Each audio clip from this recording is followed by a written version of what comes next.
नमस्कार प्यारे विद्यार्थियों। राजस्थान का इतिहास हम पढ़ रहे थे और उसमें राठौड़ राजवंश चल रहा था। विजय सिंह तक हमने पिछले क्लास में पढ़ा। आज हम विजय सिंह के उत्तराधिकारियों के बारे में पढ़ेंगे। ठीक है, देखो साथियों, मैं बताऊं आपको, विजय सिंह के दो पुत्र थे, एक भौम सिंह, एक गुमान सिंह। भौम सिंह के जो पुत्र था वो था भीम सिंह और गुमान सिंह का पुत्र था मान सिंह। दरअसल हुआ कुछ यूँ था कि विजय सिंह के ऊपर उसकी जो पासवान थी गुलाब राय, उसका बड़ा ही प्रभाव था। तो उसके प्रभाव के चलते और अ, गुलाब राय का प्रभाव, गुलाब राय जो थी वो अपने पुत्र मान सिंह को ज़्यादा चाहती थी और भौम सिंह के पुत्र भीम सिंह को कम। इसलिए जबकि ज्येष्ठ था हाँ भीम सिंह, लेकिन गुलाब राय के कहने पर विजय सिंह ने मान सिंह को अपना उत्तराधिकारी, अपने पोते मान सिंह को अपना उत्तराधिकारी नियुक्त किया। मगर जोधपुर के या मारवाड़ के जो सामंत थे वो इससे नाराज़ हुए और उन्होंने जोर देकर, दबाव देकर और विजय सिंह पर जो है दबाव दिया और मान सिंह के स्थान पर भीम सिंह को और अपना उत्तराधिकारी घोषित करवा दिया। इस वजह से भीम सिंह और मान सिंह के बीच में उत्तराधिकारी संघर्ष चला।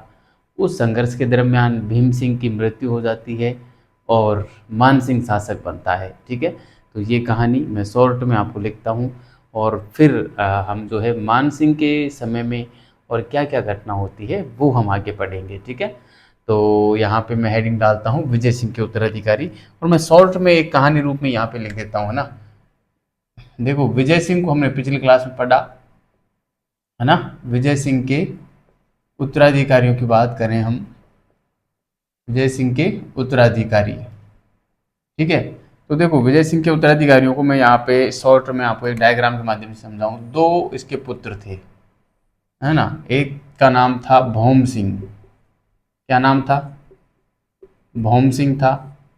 और एक का नाम था गुमान सिंह, सॉरी, एक का नाम था गुमान सिंह, है ना। गुमान सिंह का पुत्र गुमान सिंह का पुत्र कौन था? मान सिंह था, है ना। गुमान सिंह का पुत्र कौन था? मान सिंह था, है ना। और भौम सिंह का पुत्र था भीम सिंह। ठीक है, भीम सिंह था। अब गुलाब राय के कहने पर, है ना, मैं यहाँ पे लिखूं गुलाब राय, है ना। गुलाब राय का प्रभाव विजय सिंह पर था। इसका प्रभाव किस पर था? इस पर था। अतः गुलाब राय के कहने पर इसको, मान सिंह को उत्तराधिकारी बनाया पहले। ठीक है, विजय सिंह ने उत्तराधिकारी किसको बनाया? मान सिंह को बनाया। मगर सामंतों के कहने पर, है ना, सामंतों के प्रभाव के कारण, सामंतों के प्रभाव के कारण, सामंतों के दबाव के कारण और शासक बना दिया विजय सिंह ने किसको? फिर मान सिंह को हटाकर भीम सिंह को। तो पहले बना मान सिंह, 2 नंबर बना भीम सिंह। ठीक है, अब भीम सिंह शासक बना तो इन दोनों के बीच में फिर उत्तराधिकारी संघर्ष चला। ठीक है, और कहते हैं कि इस भीम सिंह ने और मान सिंह को कैद किया, कहाँ पे? जो जालोर का दुर्ग था उसके अंदर कैद किया। ठीक है, क्योंकि भीम सिंह शासक रहा है। अब पहले मान सिंह को बनाया, मान सिंह को फिर तुरंत हटा के और भीम सिंह को बना दिया, है ना। अब भीम सिंह जोधपुर का शासक है, जोधपुर की सेना इसके साथ में है। ठीक है, मान सिंह शरण लेता है जालोर के किले में जाके। ये कहाँ चला जाता है? ये चला जाता है जालोर के किले में। ये मान लो ये जालोर का किला है। ठीक है, जालोर किला। ठीक है, जालोर किले में चला जाता है। इसमें यहाँ पे ये बैठा है साहब, मान सिंह बैठा है। चारों ओर से ये आता है, ये यहाँ पे घेरा डाल देता है। कौन? भीम सिंह घेरा डाल देता है। ठीक है, ये ये बात है करीब 1803 की बात है। ठीक है, 1803 में ये घेरा डाल देता है जालोर किले का। मान सिंह परेशान हो जाता है घेरे के अंदर और आत्महत्या करने की सोचता है ना, क्योंकि ये भीम सिंह घेरा उठाता ही नहीं है और इसके पास पूरी सेना थी, मान सिंह के पास कुछ नहीं था, है ना। तो मान सिंह आत्महत्या करने की सोचता है। तो इसका गुरु था देवनाथ, है ना, नाथ संप्रदाय का गुरु। इसका गुरु कौन था? गुरु का नाम था देवनाथ, गुरु देवनाथ। ठीक है, नाथ संप्रदाय से थे, देवनाथ है ना, नाथ संप्रदाय से थे, नाथ संप्रदाय। ठीक है, तो देवनाथ ने कहा कि आप जो है थोड़ा सा वेट करें, आपकी विजय निश्चित है और आपका शासन मिलना भी निश्चित है, मारवाड़ का शासन आपको मिलेगा ये तय है, मगर आप थोड़ा सा वेट करें। तो मान सिंह ने सोचा आत्महत्या करने के बजाय तो ठीक है वेट कर लेते हैं, गुरुजी कह रहे हैं तो मान लेते हैं। इनके कहने पर ये आत्महत्या नहीं करता है, और हुआ कुछ यूं था कि अगले ही रात, जब गुरुजी ने कहा था उसके अगले ही रात भीम सिंह की अचानक मृत्यु हो जाती है और स्वतः घेरा उठ जाता है, और सीधा सा जो है सीधी सी बात है कि मान सिंह अब अगला शासक बन जाता है। ठीक है, तो ये घटना आपको मैं लिखाऊंगा नहीं, बस मैं यही बता दिया।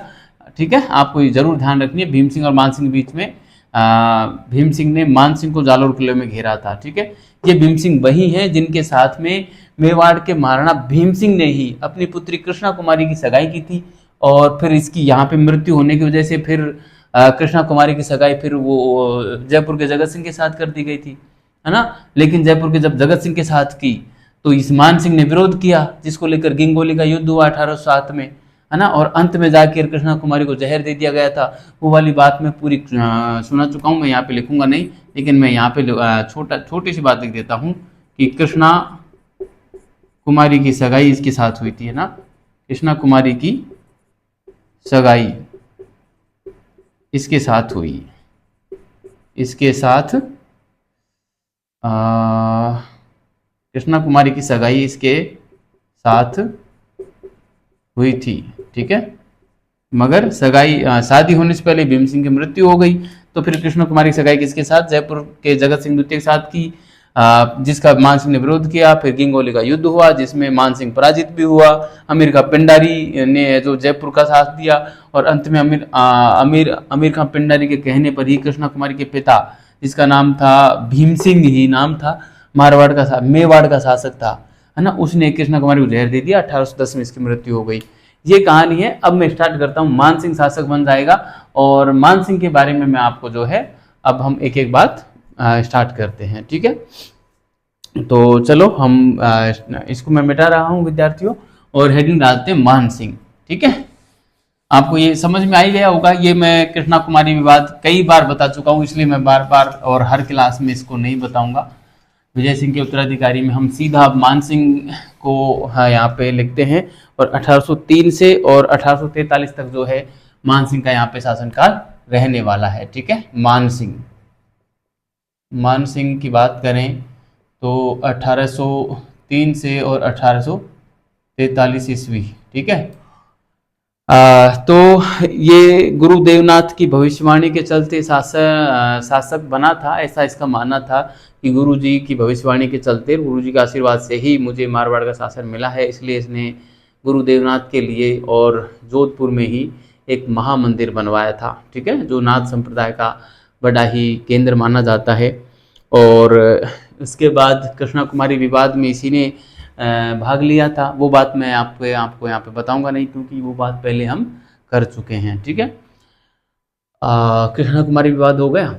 उसके बाद इसके काल की जो प्रमुख घटना मानी जाती है वो मानी जाती है अंग्रेजों के साथ इसका संधि करना। ठीक है, पिंडारियों के लगातार विद्रोह हो रहे थे, मराठों से परेशान थे, कुछ सामंत लोग यहाँ पे जो है विद्रोह कर रहे थे, तो इन सब के चलते ये क्या करता है, अंग्रेजों के साथ संधि कर लेता है, 1818 में संधि कर लेता है। ठीक है, और 1818 में फिर अंग्रेजों संधि कर लेता है, मगर ये संधि का उल्लंघन भी करता है और मराठों से यह कुछ संबंध रखता है, वार्ता करता है। मराठा सरदार जसवंतराव होलकर से ये जो है संबंध रखता है।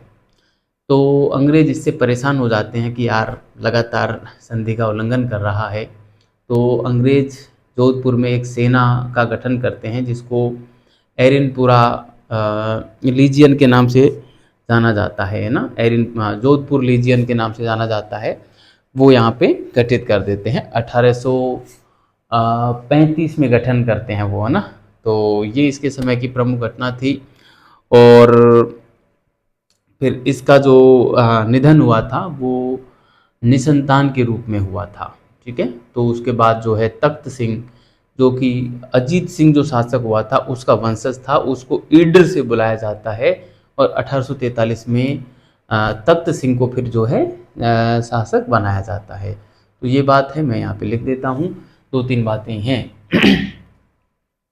एक तो गुरु देवनाथ की, गुरु देवनाथ के आशीर्वाद से, आशीर्वाद से शासक बनता है, शासक बनता है। ध्यान रखना, ऐसा सवाल बनता है कि मारवाड़ में किस शासक के समय और नाथों का बड़ा प्रभाव था, है ना, या नाथ संप्रदाय फला फूला, तो वो ध्यान रखना। राजा मानसिंह को ध्यान रखना आप, है ना, बड़ा नाम चलता है राजा मानसिंह का। तो गुरु देवनाथ के आशीर्वाद से शासक बनता है। इस कारण, इस कारण देवनाथ हेतु,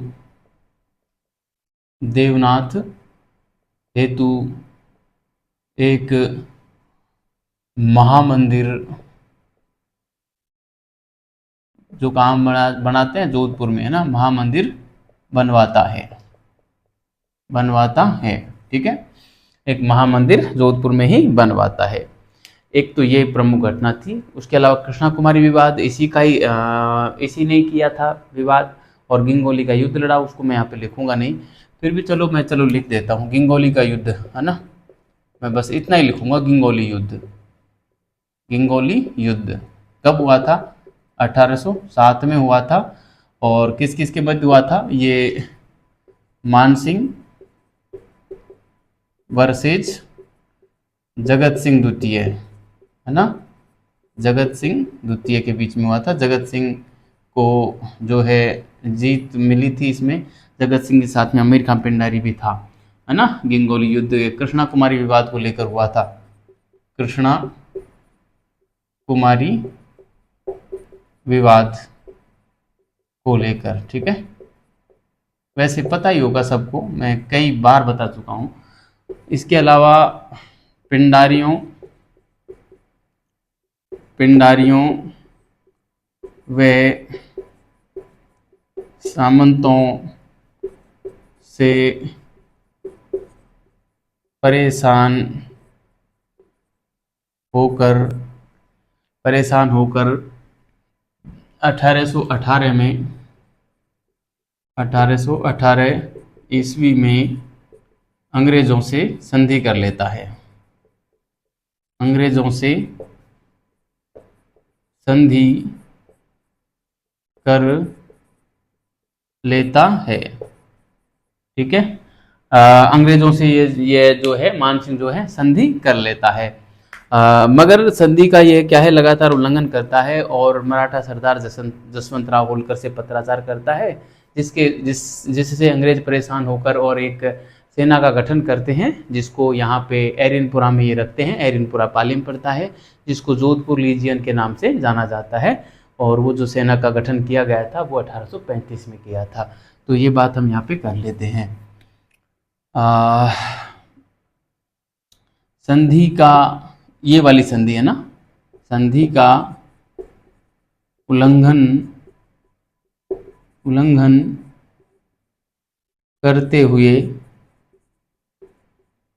सॉरी, संधि का उल्लंघन करते हुए मानसिंह, संधि का उल्लंघन करते हुए मानसिंह मराठा सरदार, मराठा सरदार, मराठा सरदार जसवंतराव होलकर से, जसवंतराव होलकर से पत्राचार करता है, पत्राचार करता है, जिसके चलते, जिसके चलते अंग्रेज नाराज होकर, नाराज होकर एक सेना का गठन करते हैं, एक सेना का गठन करते हैं जिसका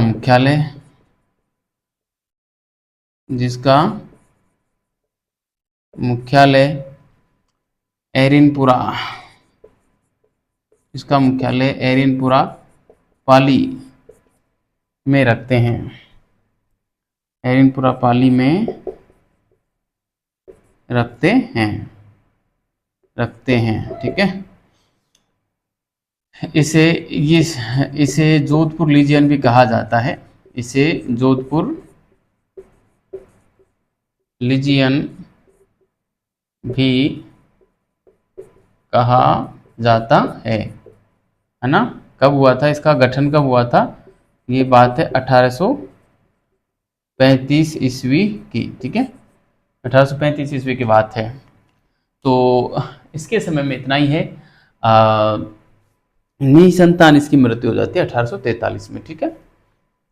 तो ये बात मैं लिखना चाहूँ तो यहाँ पे लिख सकता हूँ, निसंतान 1843 में इसकी मृत्यु होती है, इसकी मृत्यु हो जाती है, ठीक है। निसंतान 1843 में इसकी मृत्यु हो जाती है। अब इसकी मृत्यु के बाद जो है अगला जो शासक बनाया जाता है वो किसको बनाए, ये थोड़ी सी एक समस्या थी। तो फिर क्योंकि अब अंग्रेजों के साथ संधि तो कर ही ली थी, तो अब जिम्मेदारी अंग्रेजों की थी कि यहाँ पे शासक किसको बनाया जाए। तो अंग्रेजों ने क्या किया, ईडर से एक व्यक्ति को बुलाया जिसका नाम तख्त सिंह था, और वो जो अजीत सिंह हुए थे हमारे मारवाड़ के महाराणा अजीत सिंह, जिनको हमने पहले पढ़ा, 1707 से और 1724 तक जिनका कार्यकाल रहा था, उनके वंश में कोई व्यक्ति था तख्त सिंह, उसको यहाँ पे बुलाया और शासक बना दिया अंग्रेजों ने, जो कि 1857 में भी अंग्रेजों के साथ रहेगा, नमक समझौता करेगा, रेल समझौता करेगा, है ना, अंग्रेजों के साथ में वही व्यक्ति था। मगर अंग्रेजों से नाराज़ भी होगा तो अंग्रेजों ने उसके जो तोपों की सलामी थी वो 17 दी जाती थी, जिसको घटाकर 15 ही कर दी जाएंगी, है ना। ये सब चीज़ें हैं। मारवाड़ में जो नाथों का जो प्रभाव था और सामंतों का जो प्रभाव था उसको यह कम करेगा, बहुत अधिक जो फैल रहा था उसको कम कर देगा। ये सारी घटनाएं होंगी तख्त सिंह के बारे में। तो मैं इसको मिटाकर तख्त सिंह को अगली स्लाइड पे ले लेते हैं, ताकि एक ही जगह पूरा मैटर आ जाएगा। आप इसको उतारें, मैं इसको मिटा रहा हूँ और हम आते हैं सीधा तख्त सिंह के ऊपर, ठीक है। तख्त सिंह के बारे में पूरी घटना मैंने बोल के बता दी है आपको, है ना, बढ़िया तरीके से आप याद रखें। देखो एक शासक में आपको दो तीन तीन चार चार बातें याद रखनी, आराम से याद हो जाएंगी, बस बहुत अधिक बातें नहीं है ना। और इस प्रकार से याद रखोगे ना तो आसानी से याद भी हो जाएंगी। जैसे एक शासक में कितनी बात ध्यान रखनी है, पहले तो आप ये बात ध्यान रखो कि 3 बातें हैं, 4 बातें हैं, 1 है, 2 हैं या फिर 8-10 हैं, फिर ये बात ध्यान रखो, फिर एक एक बात को याद कर लो, बस आराम से हो जाएगा, है ना। तो मैं यहाँ पे लिखता हूँ तख्त सिंह, ठीक है, तख्त सिंह, ठीक है। तख्त सिंह को हम पढ़ेंगे। तख्त सिंह के बारे में जैसा कि मैंने अभी बताया आपको, वो सारी बातें हैं, मैं यहाँ पे लिखता ही हूँ सीधा, है ना, कि मानसिंह के बाद तख्त सिंह को ईडर से बुलाकर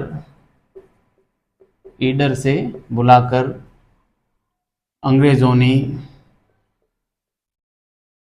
ने मारवाड़ का शासक बनाया, मारवाड़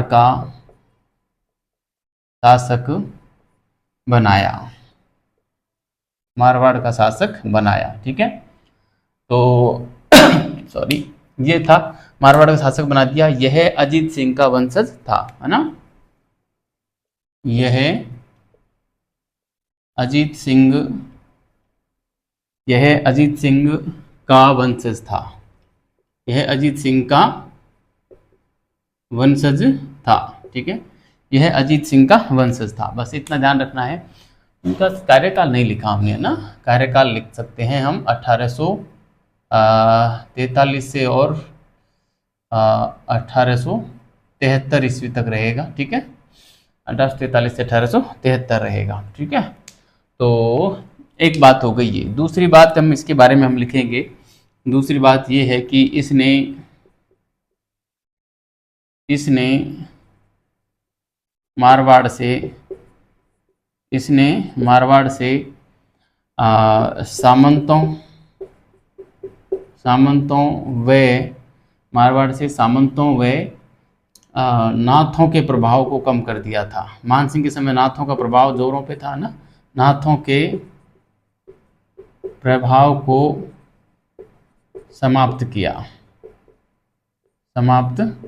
समाप्त तो खैर नहीं लिखना चाहिए, लेकिन मैंने लिख दिया। आप गलत भी मान सकते हैं, सही मान सकते हैं। समाप्त का मतलब कम कर दिया, बहुत कम कर दिया, क्योंकि पूर्ण रूप से समाप्त तो नहीं हो पाएगा, है ना, क्योंकि किसी भी प्रजाति को नष्ट नहीं किया जा सकता, है ना। कुछ तो रहेंगे और कुछ तो प्रभाव रहेगा ही, नाम मात्र का सही पर रहेगा, है ना। इसलिए समाप्त नहीं कह सकते हम, फिर भी लिख जरूर सकते हैं, लिख देते हैं, है ना। चलो, और क्या काम किया इसने कि इसने 1866 में अंग्रेजों के साथ देखो नमक समझौता होगा और एक जो है रेल समझौता होगा। ठीक है, तो 1866 में जो है इसने रेल समझौता किया और 1870 में इसने जो है अंग्रेजों के साथ नमक समझौता किया था। ठीक है, ये दोनों समझौते हमको यहाँ पे लिखने हैं और अनिवार्य रूप से याद भी रखने हैं, बड़े महत्वपूर्ण हैं, पूछे जाते हैं। इसने 1866 में अंग्रेजों के साथ रेल समझौता किया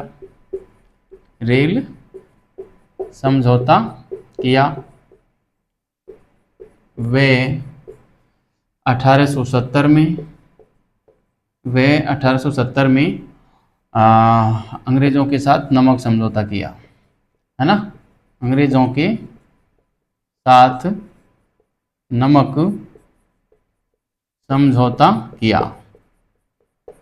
समझौता किया। ठीक है, तो एक ये बात भी आपको ध्यान रखनी है।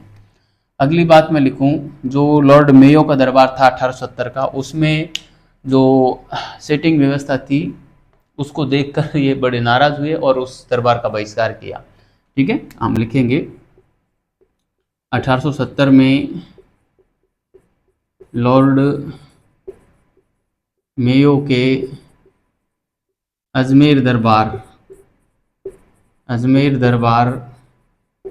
का विरोध किया, है ना। अजमेर दरबार का विरोध किया, जिसके कारण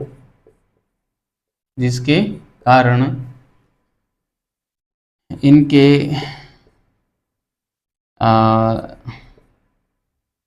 सम्मान में दी जाने वाली तोपों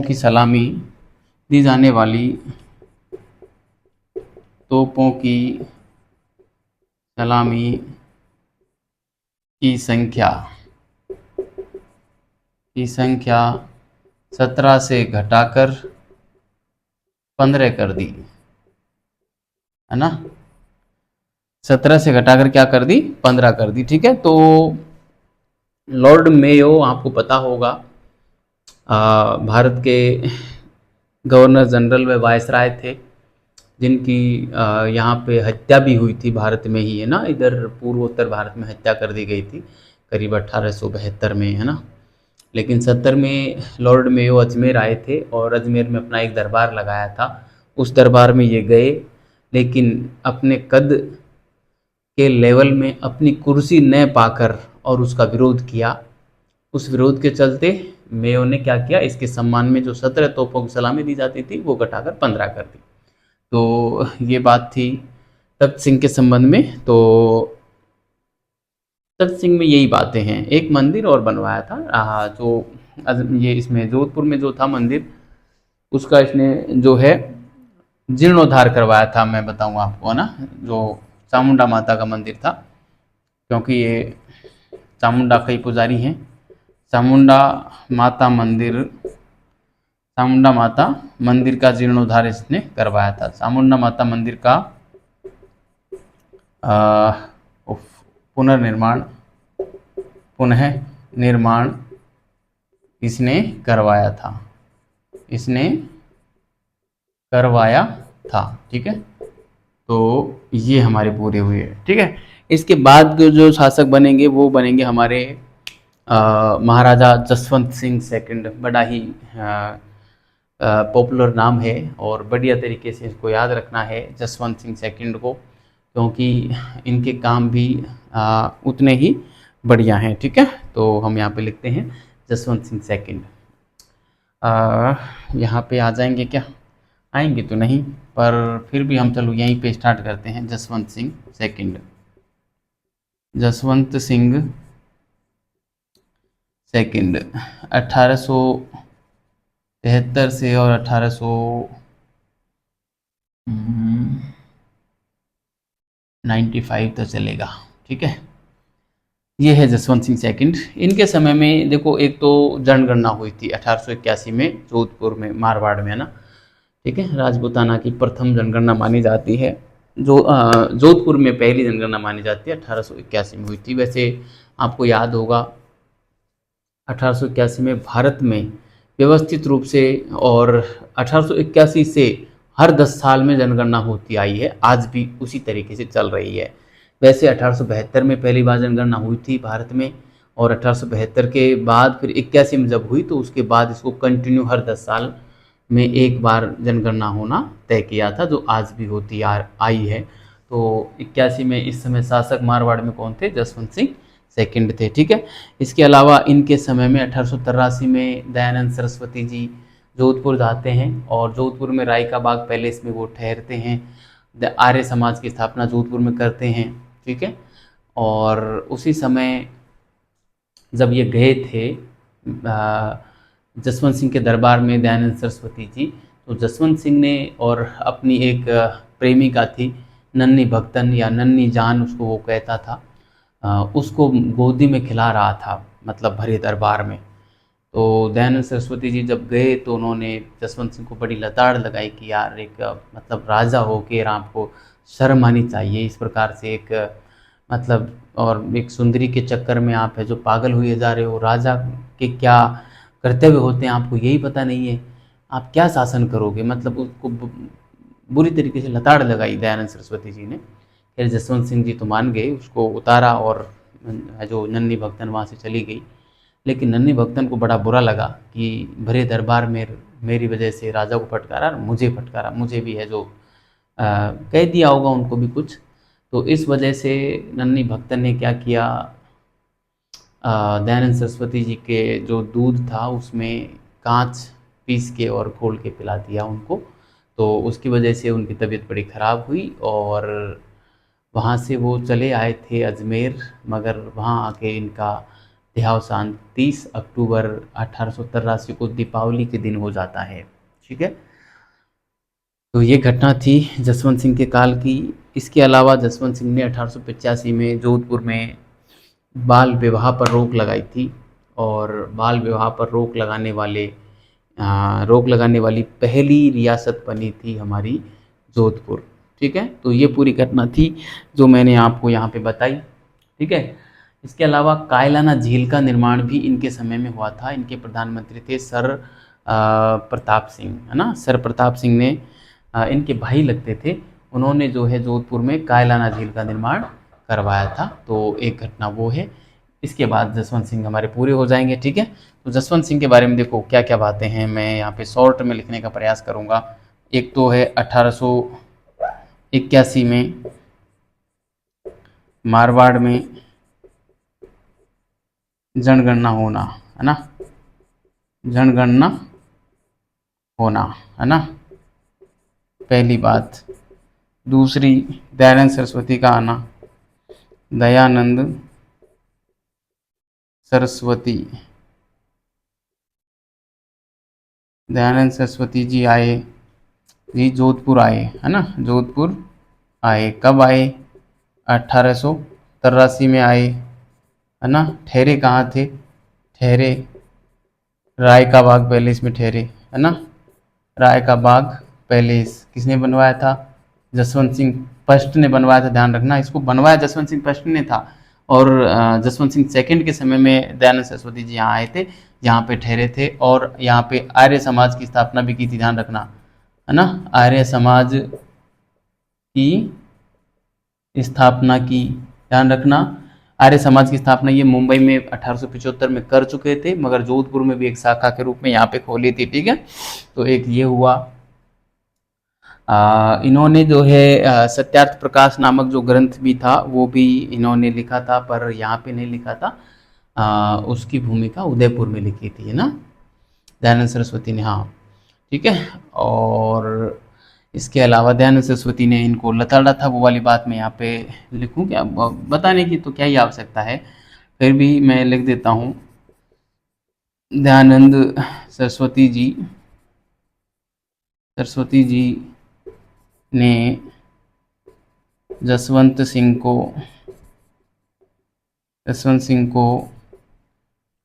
फटकारा था, है ना, या लताड़ लगाई थी। क्यों लगाई थी, मैं यहाँ पे ब्रैकेट में लिख देता हूँ, नन्ही जान या नन्ही भगतन के कारण, ठीक है। कहानी पूरी लिखने की आवश्यकता नहीं है। नन्ही भगतन ने स्वामी जी को नन्ही भगतन ने स्वामी जी को दूध में कांच पिला दिया, है ना, इसलिए स्वामी जी की मृत्यु हुई, है ना। इसलिए 30 अक्टूबर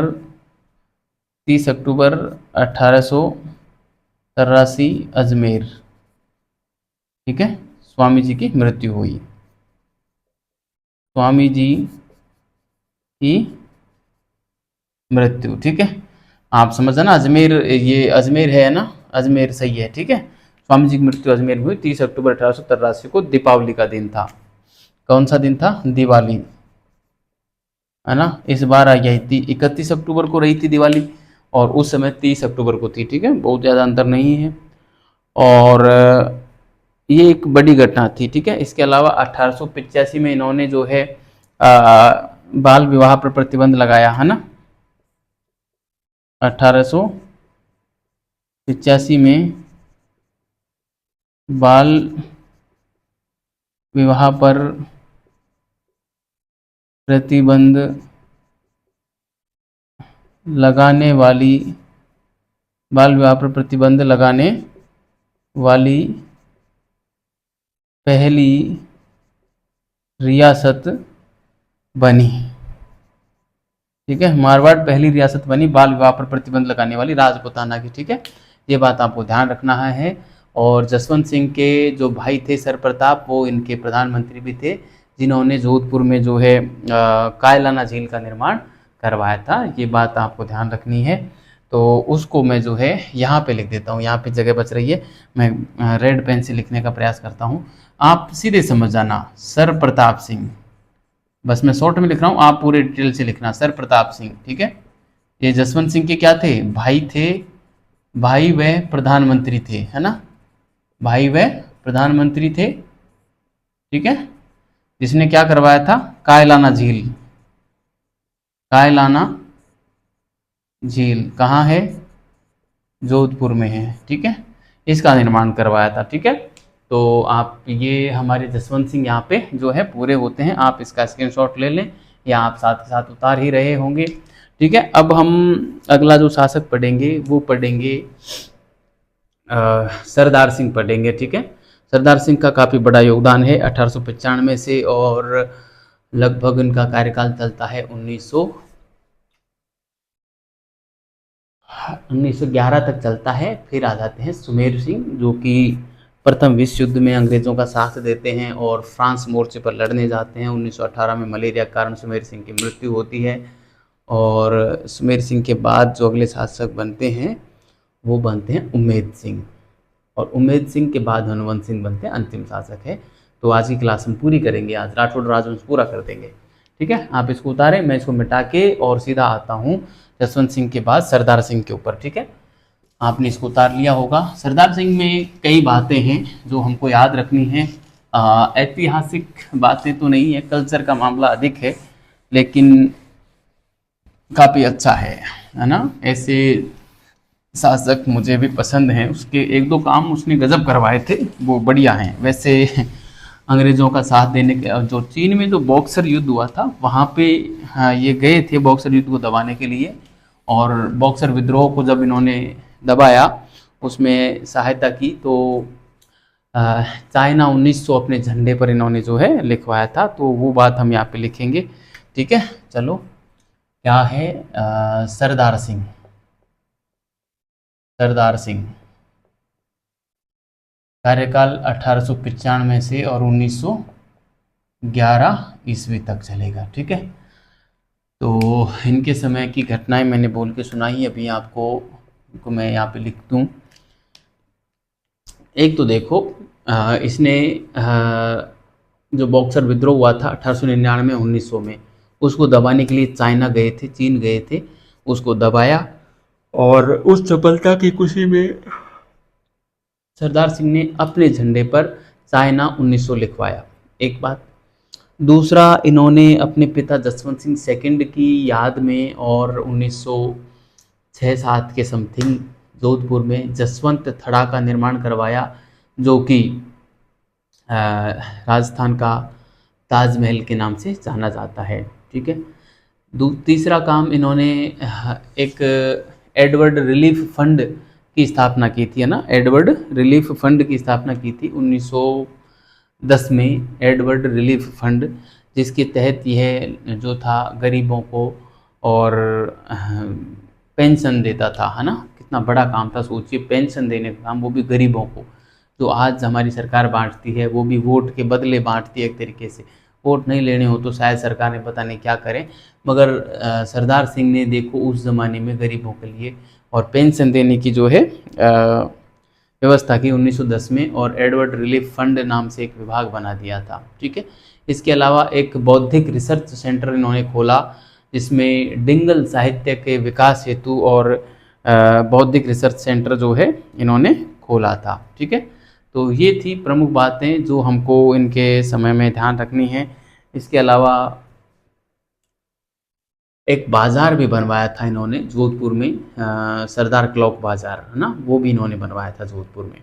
वो भी हमको इनके नाम में विशेष रूप से ध्यान रखनी है। तो ये 3-4 बातें हैं, मतलब कल्चर से संबंधित ज़्यादा हैं, है ना। सांस्कृतिक कार्यक्रम, एक तरीके से सांस्कृतिक तो खैर क्या, लेकिन सामाजिक कार्यों में हम उसको गिन सकते हैं। तो चलो हम यहाँ पे लिखते हैं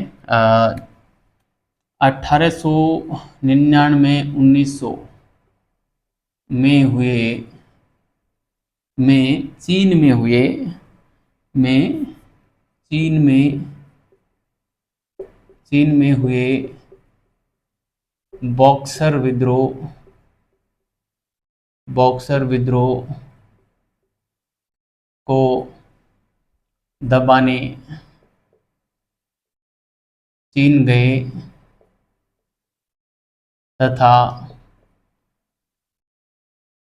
उसमें सफलता पाई, उसमें सफलता मिलने पर, सफलता मिलने पर अपने झंडे पर, सफलता मिलने पर अपने झंडे पर चाइना 1900 लिखवाया,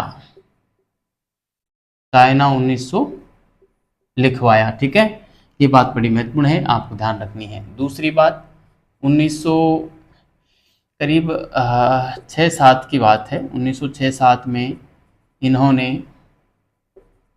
इन्होंने अपने पिता जसवंत सिंह सेकंड की याद में,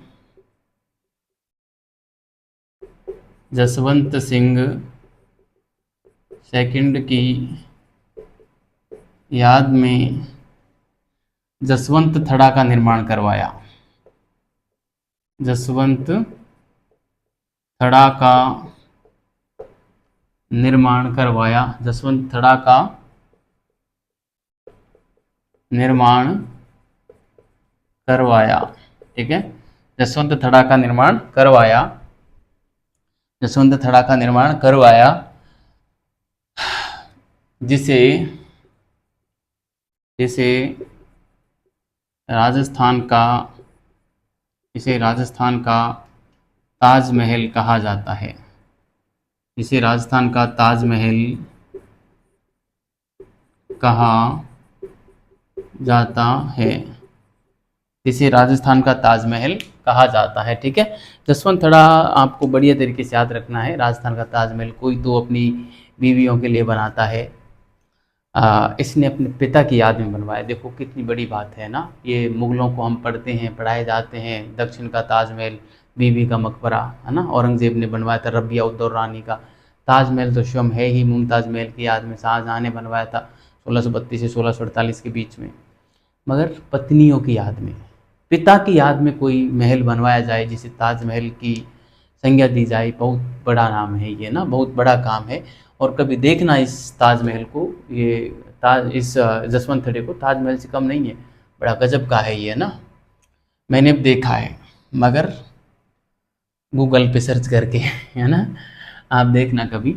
इसके ये 1906 में बना दिया था। सातवीं क्या, आप भले ही आप 6 ही लिख सकते हैं, यहाँ पे किसी प्रकार का कोई कन्फ्यूजन नहीं है।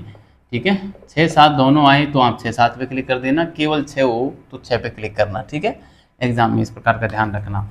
1910 में इन्होंने एक काम किया था। 1910 में क्या बनाया, एडवर्ड रिलीफ फंड विभाग बनाया था ना, विभाग गठित किया। क्यों किया? गरीबों को पेंशन देने हेतु, है ना, गरीबों को पेंशन, टेंशन नहीं, पेंशन देने हेतु। ठीक है, इसके अलावा इन्होंने जो है एक बौद्धिक रिसर्च सेंटर खोला। एक बौद्धिक रिसर्च सेंटर खोला। क्यों खोला? डिंगल साहित्य का संरक्षण करने हेतु, है ना, डिंगल साहित्य का संरक्षण करने हेतु। राजपूताने के साहित्य को 2 भागों में बांटा जाता है, डिंगल साहित्य, पिंगल साहित्य। डिंगल साहित्य चारणों का साहित्य है, पिंगल साहित्य जो है भाटों का साहित्य है ना। पिंगल साहित्य पूर्वी राजस्थान का है, डिंगल साहित्य पश्चिमी राजस्थान का साहित्य है ना। तो ये कहाँ का साहित्य है? पश्चिमी राजस्थान का ना, पश्चिमी राजस्थान का साहित्य है। इसको चारणों का साहित्य भी कहा जाता है, चारणों का साहित्य, है ना। ठीक है, तो इसके संरक्षण के लिए किया जाता है। पश्चिमी राजस्थान का है, पूर्वी राजस्थान का कौन सा है? पिंगल साहित्य ना। पिंगल साहित्य कहाँ का है? पिंगल साहित्य जो है पश्चिमी राजस्थान का है, जिसे भाट साहित्य भी कहा जाता है ना, भाट साहित्य भी कहा जाता है। तो इस प्रकार से जो है इस साहित्य को बांटा गया है।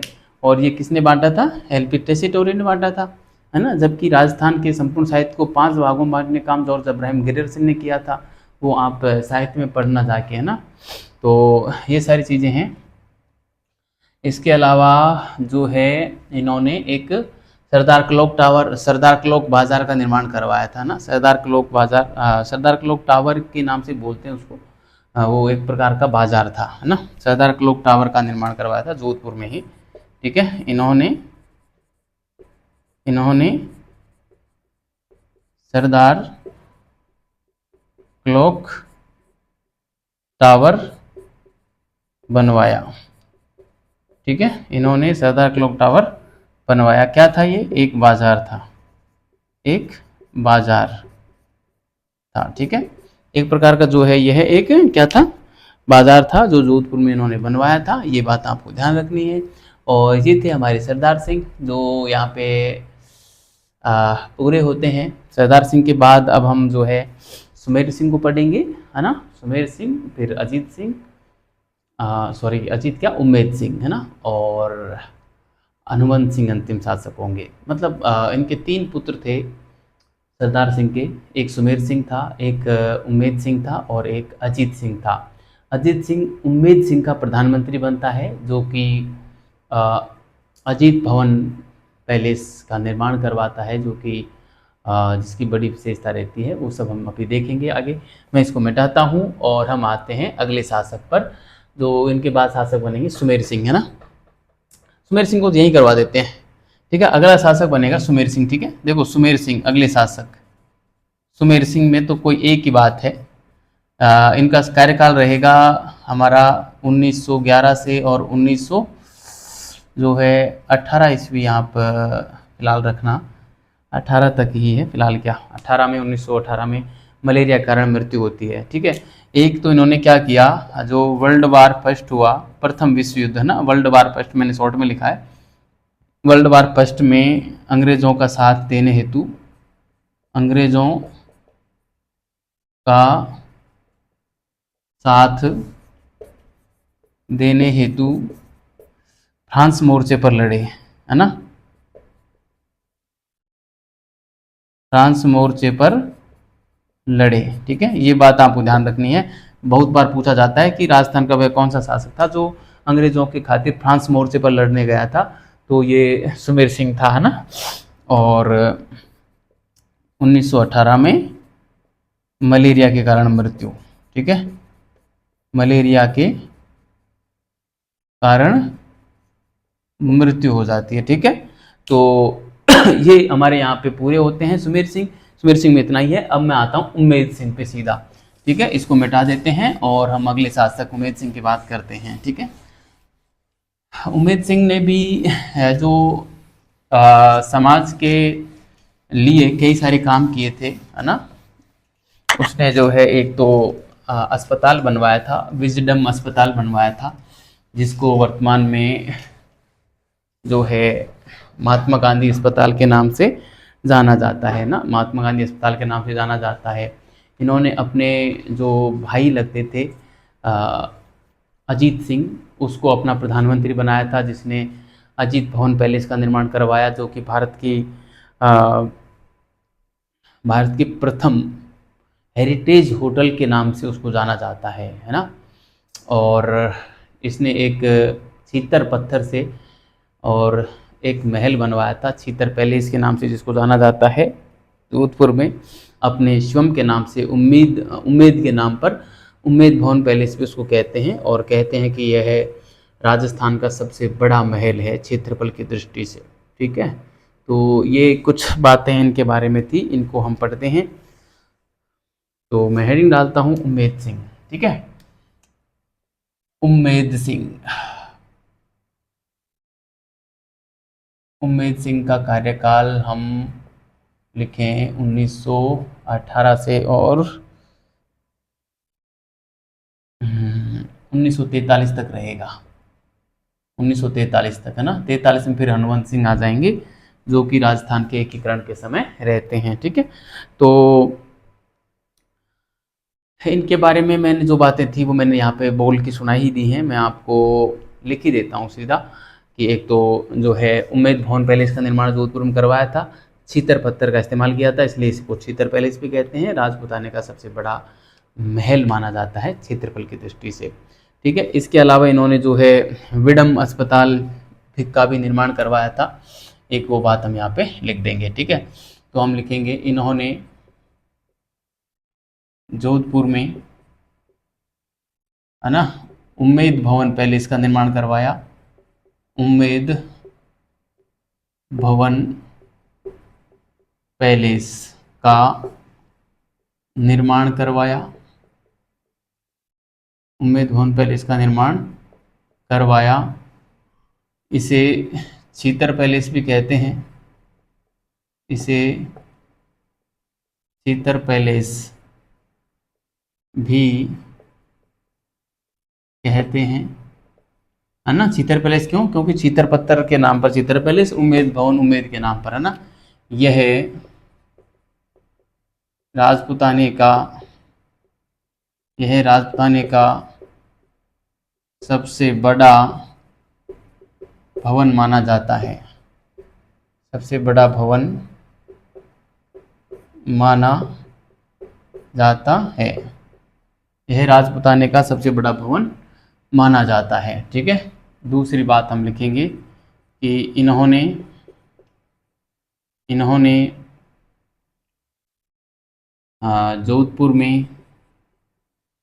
जोधपुर में विडम अस्पताल का निर्माण करवाया।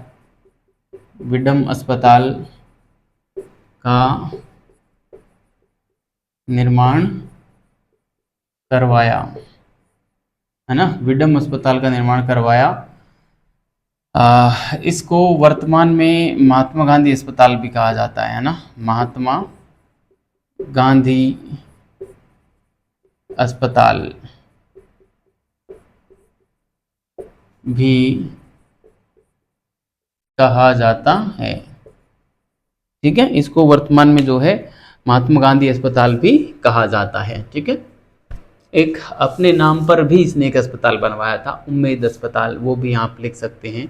वैसे उम्मेद के नाम पर आएगा तो सीधी सी बात है यही उम्मेद होगा, है ना, लेकिन फिर भी चलो आप कहो तो मैं लिख देता हूँ, उम्मेद अस्पताल का निर्माण भी करवाया, है ना, उम्मेद अस्पताल का निर्माण करवाया।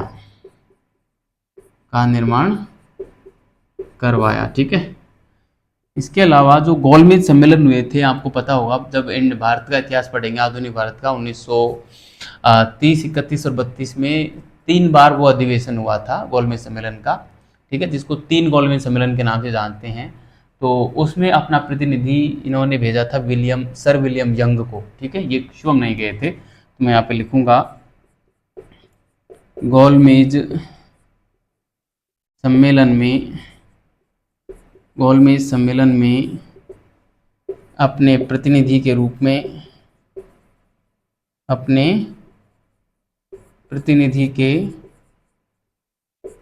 में सर विलियम यंग को भेजा, सर विलियम यंग को भेजा, है ना, ये लंदन में हुए थे। ठीक है, हम जब आधुनिक भारत पढ़ेंगे तो उसमें जो है हम बड़े डिटेल से इसको पढ़ने वाले हैं। ठीक है, तो ये थे इसके समय का प्रमुख इतिहास। एक बात अजीत सिंह, इसके भाई अजीत सिंह के बारे में और लिख देते हैं। ठीक है, इनके भाई व प्रधानमंत्री अजीत सिंह थे,